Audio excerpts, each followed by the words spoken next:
ಅವನು ರಹಸ್ಯವಾಗಿ ತಪ್ಪನ್ನ ಮಾಡ್ದ, ಆತನಿಗೆ ಸಮಸ್ಯೆ ಉದ್ಭವ ಆಯಿತು.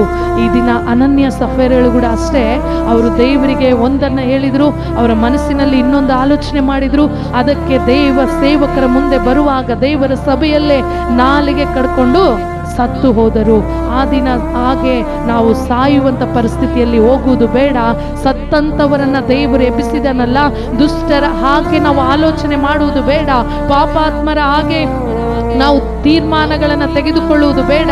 ಈ ದಿನ ಬಹಳವಾಗಿ ಅಡಕವಾಗಿ ನಿನ್ನ ಹೃದಯದಲ್ಲಿ ಪಾಪ ಮಾಡ್ತಾ ಇರಬಹುದು, ಯೋಚನೆ ಮೂಲಕ ಪಾಪ ಮಾಡ್ತಾ ಇರಬಹುದು, ಮಾತಿನ ಮೂಲಕ ನೀನು ಪಾಪ ಮಾಡ್ತಾ ಇರಬಹುದು, ನಿನ್ನ ನೋಟದ ಮೂಲಕ ಪಾಪ ಮಾಡ್ತಾ ಇರಬಹುದು. ಅದು ಎಂತ ತಪ್ಪಾಗಿದ್ರು ಕೂಡ ಯೇಸುವಿಗೆ ನಿನ್ನ ಮನಸ್ಸನ್ನ ಕೊಡುವುದಾದ್ರೆ, ಯೇಸುವಿನ ವಾಕ್ಯಗಳು ನಿನ್ನ ಹೃದಯದಲ್ಲಿ ಇಟ್ಟುಕೊಳ್ಳುವುದಾದರೆ, ಆತನು ನಿಮ್ಮನ್ನ ನೀತಿವಂತರನ್ನಾಗಿ ಮಾಡಲಿಕ್ಕೆ ಶಕ್ತನಾಗಿದ್ದಾನೆ. ಹಲ್ಲೆಲೂಯಾ.